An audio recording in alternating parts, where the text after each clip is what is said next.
Bonjour, alors aujourd'hui je vais vous proposer quelques petits problèmes de combinatoire supplémentaires qui sont des problèmes en fait liés à la notion de dimension. C'est-à-dire on peut généraliser la notion de triangle ou de tétraèdre en dimension 4, 5, etc. Ça s'appelle des simplexes.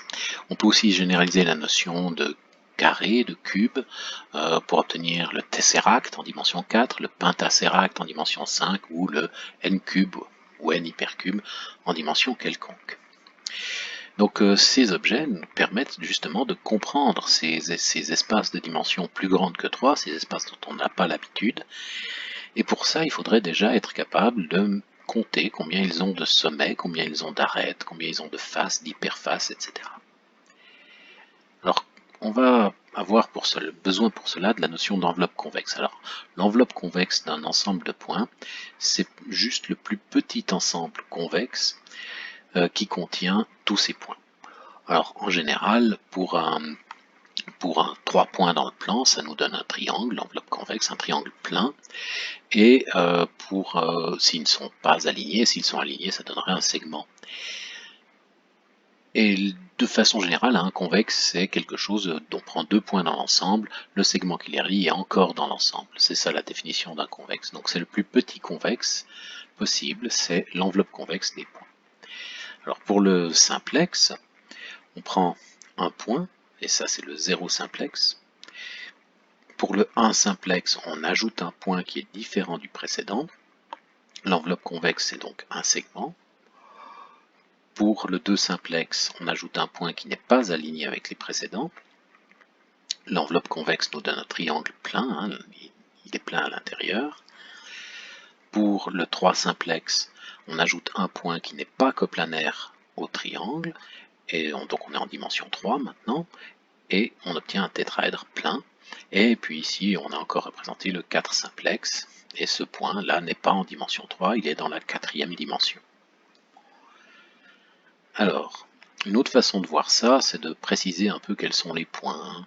Donc on va choisir des points particuliers. Alors pour le n simplexe, la façon plus simple de le construire, c'est de prendre les points qui ont un 1 quelque part et des 0 partout ailleurs, dans leurs coordonnées. Alors ces points-là, ça nous donne n plus 1 point en dimension n plus 1.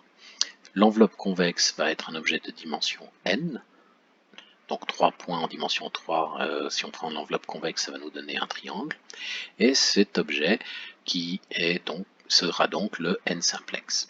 Et ce sont juste des pyramides successives en dimension de plus en plus grande. On peut voir le 1 simplexe, c'est-à-dire le segment comme étant une pyramide sur un point, le triangle comme étant une pyramide sur un segment, le tétraèdre comme étant une pyramide sur un triangle, l'hypertétraèdre comme étant une pyramide sur un tétraèdre. Donc voici comment on construit, disons, ces simplexes de façon simple. Une hyperface, puisqu'on veut compter justement ça, on a besoin de la notion d'hyperface. Alors une hyperface d'un n simplexe, c'est un n-1 simplexe qui est contenu dedans. Et qui partage ses sommets avec celui-ci. Donc par exemple, une hyperface du tétraèdre, c'est les faces classiques, les 4 triangles. Les hyperfaces du triangle sont les 3 côtés classiques. Les hyperfaces du segment sont juste ces 2 sommets. Et les hyperfaces d'un point, il n'y en a pas, c'est l'ensemble vide. Donc le fait de prendre les hyperfaces, ça se note comme ceci, d rond Sn, et c'est l'opérateur bord. L'opérateur bord prend en fait l'ensemble des sous-faces, donc l'ensemble des hyperfaces. Et puis on peut faire ça pour n'importe quelle dimension, on peut recommencer et prendre les n-p simplexes qui sont contenus dedans, et on ne fait que itérer donc cet opérateur de bord, qui est noté comme une dérivée partielle, mais qui n'est pas une dérivée partielle, attention. Donc le problème, c'est on va déterminer donc le nombre de p simplexes qui sont contenus dans le n simplexe. Alors je vous laisse mettre sur pause et réfléchir à ça, c'est assez facile. On se retrouve dans un instant.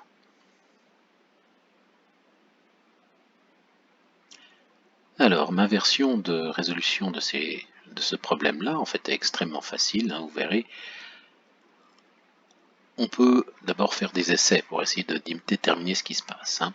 Et puis on va noter dp, donc le nombre de p simplex qui sont contenus dans le n simplex. Donc dk ici c'est la cardinalité de cet opérateur appliqué à Sn. Donc ici on obtient les sous-simplex de dimension k.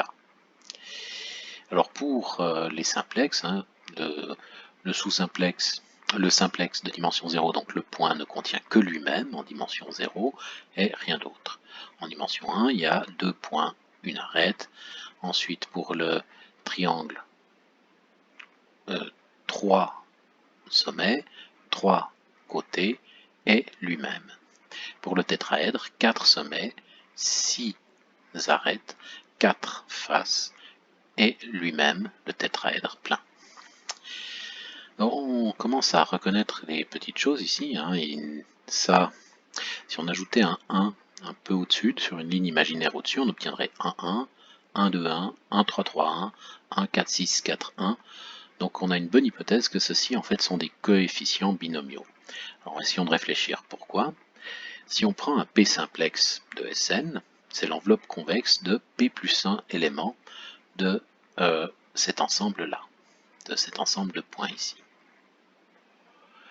Donc en choisissant simplement quelques sommets, P plus 1 sommet du N simplex, on obtiendra, en prenant l'enveloppe convexe, un sous P simplex.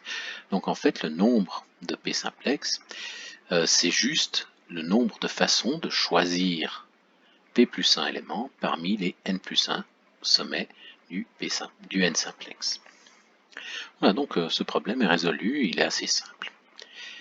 Alors passons à présent, donc juste une petite remarque en passant, hein, supplémentaire, si on fait la somme alternée donc de ces nombres dp, on obtient, en travaillant un petit peu, hein, avec la formule, on obtient ici une somme de coefficients binomiaux, et on s'aperçoit qu'il manque quelques éléments, donc on va l'ajouter, il manque 1 ici, et moins 1, donc les deux éléments extrêmes, celui de plus faible dimension qui correspondrait à l'ensemble vide et celui qui correspondrait à l'objet lui-même.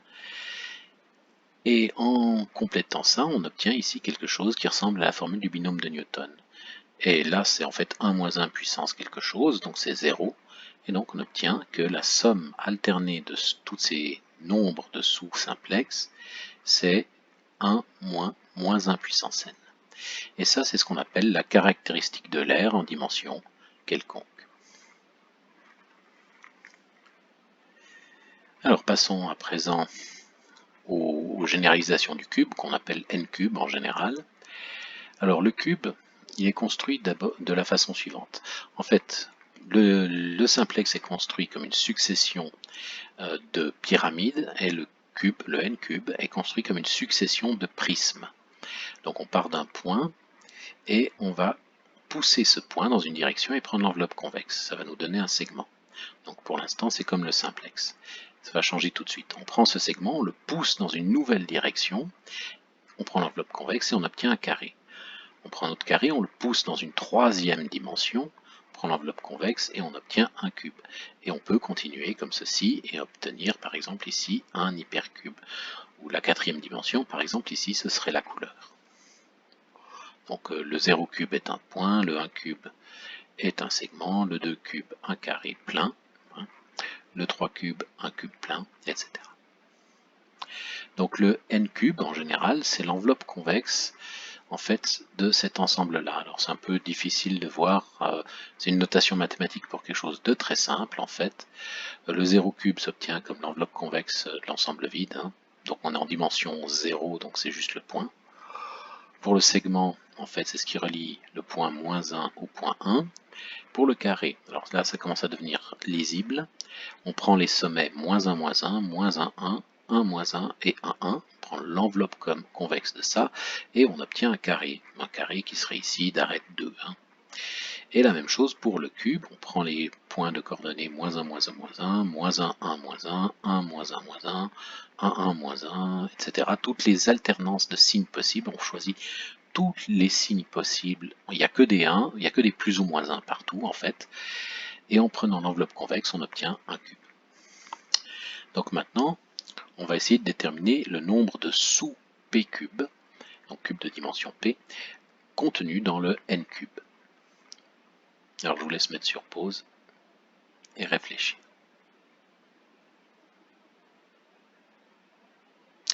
Alors, on va noter ce nombre de sous p cube, à défaut d'une notation grand N, indice N, puissance P, en exposant P. C'est pas une puissance, c'est juste un exposant. Donc on va noter ce nombre, le nombre de P cube contenu dans le N cube. Et le N cube, on va le noter Cn, hein, histoire de ne pas trop alourdir les phrases. Donc nous allons nous servir du fait que Cn, c'est un prisme de Cn-1. On a tout construit comme étant des prismes successifs.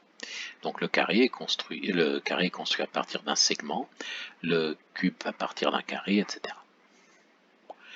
Alors, si on considère maintenant les p cubes qui sont contenus dans le n cube, soit ils étaient déjà des p cubes de la base du prisme, donc de Cn-1, et il y aura deux bases en fait, il y a la base de départ et la copie, donc soit ils étaient déjà contenus dedans, soit ils sont obtenus en fait à partir d'un P-1 cube, un P-1 cube de dimension inférieure qui était contenu dans la base et qui a été poussé, créé comme un prisme de dimension P.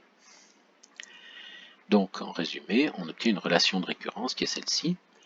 Le nombre de p cube dans un n cube, c'est 2 fois le nombre de p cube dans un n-1 cube, plus le nombre de p-1 cube dans un n-1 cube. Et on sait ce qui se passe quand on est dans les cas extrêmes. Si on prend le n cube dans le n cube, il n'y a qu'un seul n cube dans un n cube. Et en fait, si on n'a pas les bonnes dimensions, dans tous les autres cas, c'est 0. Alors, pour prouver ça, on va considérer ces polynômes-là. Pourquoi est-ce qu'on fait ça? C'est parce qu'on doit démontrer quelque chose, on aimerait trouver une formule. Non, on ne veut pas prouver ça, pardon. Pour trouver une formule pour ce nombre-là, on a deux paramètres qui bougent. Et ce n'est pas bien d'avoir deux paramètres qui bougent en mathématiques, on préfère en avoir un seul à la fois.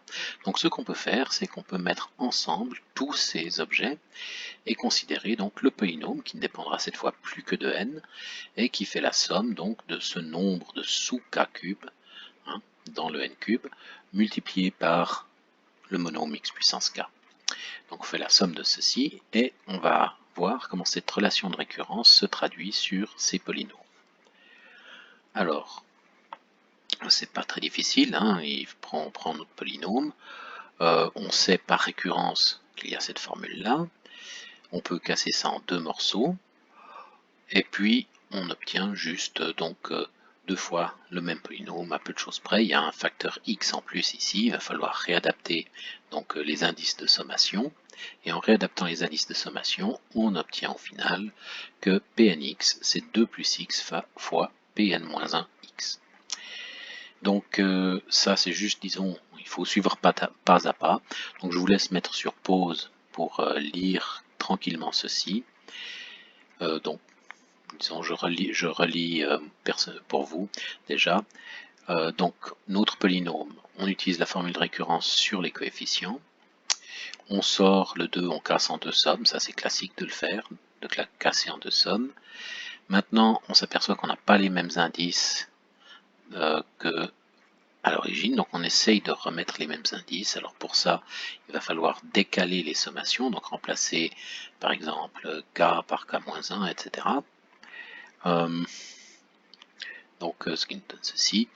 Et ici aussi, on va essayer de décaler un peu les indices, et on obtient au final un x en trop en puissance, on le sort, et on obtient notre formule.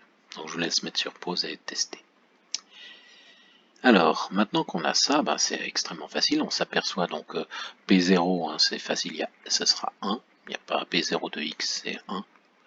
Et on obtiendra donc une formule pour nos polynômes. Hein. Pn de x, c'est donc 2 plus x puissance n. Point final. Et maintenant, on sait avec la formule du binôme de Newton comment développer ça. Ça nous donne cette formule-là. Et comme deux polynômes sont égaux si et seulement s'ils ont les mêmes coefficients, on sait que le nombre de k cube dans un n cube, c'est 2 puissance n-k fois n binomial k. Et en fait, la caractéristique de l'air ici est toujours vérifié. On pourrait faire exactement le même calcul qu'avant, que pour le simplex, et on s'apercevrait aussi que les n-cubes satisfont la caractéristique de l'air. Et en fait, n'importe quel polytope régulier convexe, n'importe quel polytope convexe va satisfaire la même formule. Et pour l'autre grand objet, disons classique, à part le tétraèdre, le cube, il y a l'octaèdre. Et l'octaèdre, en fait, qui est ce qu'on appelle le polytope croisé, c'est une succession de bipyramides. C'est-à-dire, au lieu d'ajouter à un segment, ajouter un point pour obtenir un tétraèdre, on ajoute un segment qui lui est perpendiculaire et on obtient un carré. À partir du carré, on ajoute un segment qui lui est perpendiculaire et qui le traverse, on obtient un octaèdre, etc. Donc ça, ce serait une succession de bipyramides. Mais on n'a pas besoin de faire les calculs car c'est un objet dual du n-cube. Donc la généralisation de l'octaèdre va suivre ceci, mais dans l'autre sens. Quand l'objet est dual, toutes les dimensions sont renversées. Voilà pour cette exploration des dimensions supérieures grâce à la combinatoire sans vraiment se mouiller les mains. Et c'est assez plein d'enseignements. D'ailleurs, donc ces constructions, prendre des pyramides, prendre les prismes ou prendre les bipyramides, nous permettent donc de construire ces trois types d'objets en dimension quelconque.